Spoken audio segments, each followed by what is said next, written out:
skipping, laughing, having fun all day.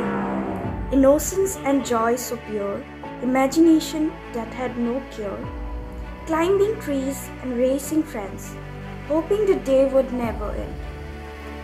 Gazing dreams with eyes so wide, in a world where magic did reside. Carefree moments,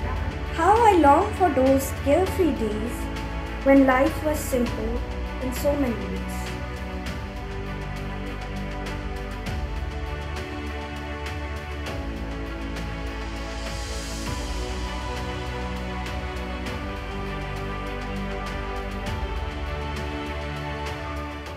ভাল লাগিছে এক্সপেক্টেশনস আছিলে কিন্তু ইমানো নাছিলে আৰু 90% ৰ এক্সপেক্টেশনস আছিলে বাট 1% এটা বেছি পালো সো মই হ্যাপি কল্পতৰু একাডেমি ভৱিষ্যতে মই যেহেতু কলো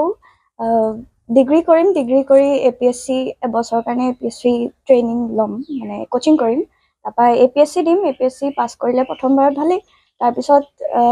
প্ৰফেসৰ লাইনত যাব বিচাৰিম এপিএসসি তো এক্সপেৰিয়েন্সৰ কাৰণে হয়তো সিভিল সাৰ্ভিস নহলে প্ৰফেসৰ লাইন তুমি কি আৰু কি কৰি ভাল পাবা মই মাজে সময় কেতিয়াবা কিবা মনত আহিলে মানে পোয়েট্ৰি লিখি ভাল পাওঁ কেতিয়াবা আৰু কাটছি আৰু মই নাচি বহুত ভাল পাওঁ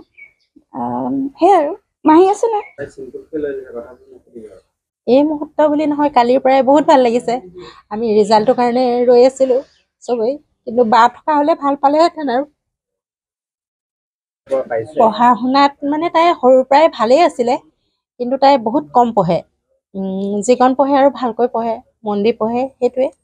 কিমান পাৰ্চেন্টেজ আছে তাই 91.2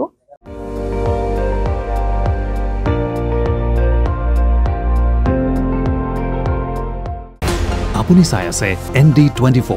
সৰ্বশ্ৰেষ্ঠ নহয় সৰ্বোত্তমৰ দৌৰত